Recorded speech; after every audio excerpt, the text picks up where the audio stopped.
हमारी खुदावंद यीशु की अंजील मुक़द्दस लूका के मुताबिक उसका 17वां बाब 7 से 10 आयत तक। एक दिन यीशु ने अपने शागिर्दों से कहा, तुम में से ऐसा कौन है जिसका एक गुलाम हलवाहा या चरवाहा हो कि जब वो खेत से आए तो उससे कहे कि जल्द आकर खाना खाने बैठ, बल्कि उससे ये ना कहे कि मेरा इशाया तैयार कर, जब तक कि मैं खाऊं पीऊं कमर बस्ता होकर मेरी खिदमत कर, उसके बाद फिर खुद खा पी लेना। क्या वो उस गुलाम का इसलिए एहसान मानेगा कि उसने हुक्म की बातों की तामील की?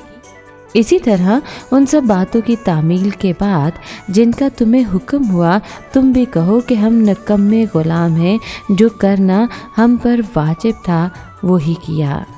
पाक कलाम के पढ़े और सुने जाने पर खुदावंद की बरकत हो, खुदा का शुक्र हो।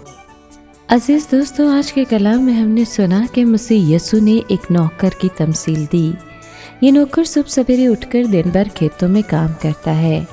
शाम को जब वो थका हारा घर लौटता है तो उसका मालिक उसे ये तो नहीं कहता कि आओ बैठकर खाना खाओ।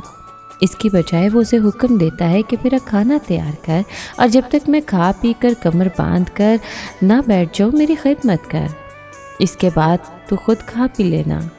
एक गुलाम पहले अपने मालिक की ख्वाहिशात को पूरा करता है और उसके बाद उसे अपनी ज़रूरियात को पूरा करने की इजाज़त है।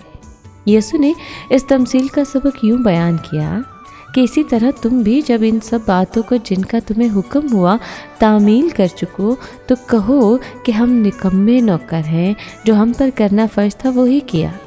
यीशु इस तमसील में ये नहीं कहना चाहता कि खुदा हमारी खिदमत की कदर नहीं करता। बाइबल में बयान किया गया है कि खुदा बेइंसाफ नहीं, जो तुम्हारे काम और इस मोहब्बत को भूल जाए जो तुमने उसके नाम के वास्ते की।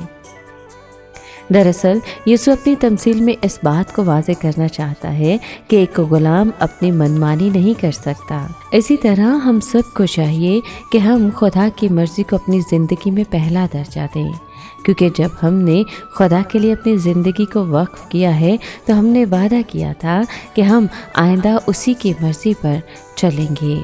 वक्त गुजरने के साथ साथ हमारी सूरत हाल में तब्दीली आ सकती है, लेकिन हमें यह हमेशा याद रखना चाहिए कि हम उम्र भर के लिए मसीह के ग़ुलाम हैं। हमने अपनी पूरी ज़िंदगी उसके लिए वक्फ कर दी है। हम खुदा से कितनी मोहब्बत रखते हैं और उसके लिए कितनी कुर्बानियाँ देने को तैयार हैं, ये इस बात से ज़ाहिर होता है कि हम अपना वक्त, अपनी ताकत और अपनी सलाहियतें कैसे इस्तेमाल करते हैं।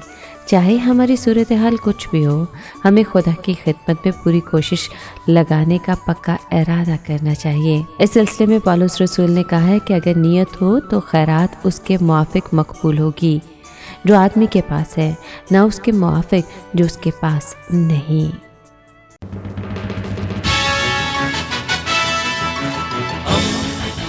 दोस्ती का पैगंबर, रेडियो वेरितास एशिया।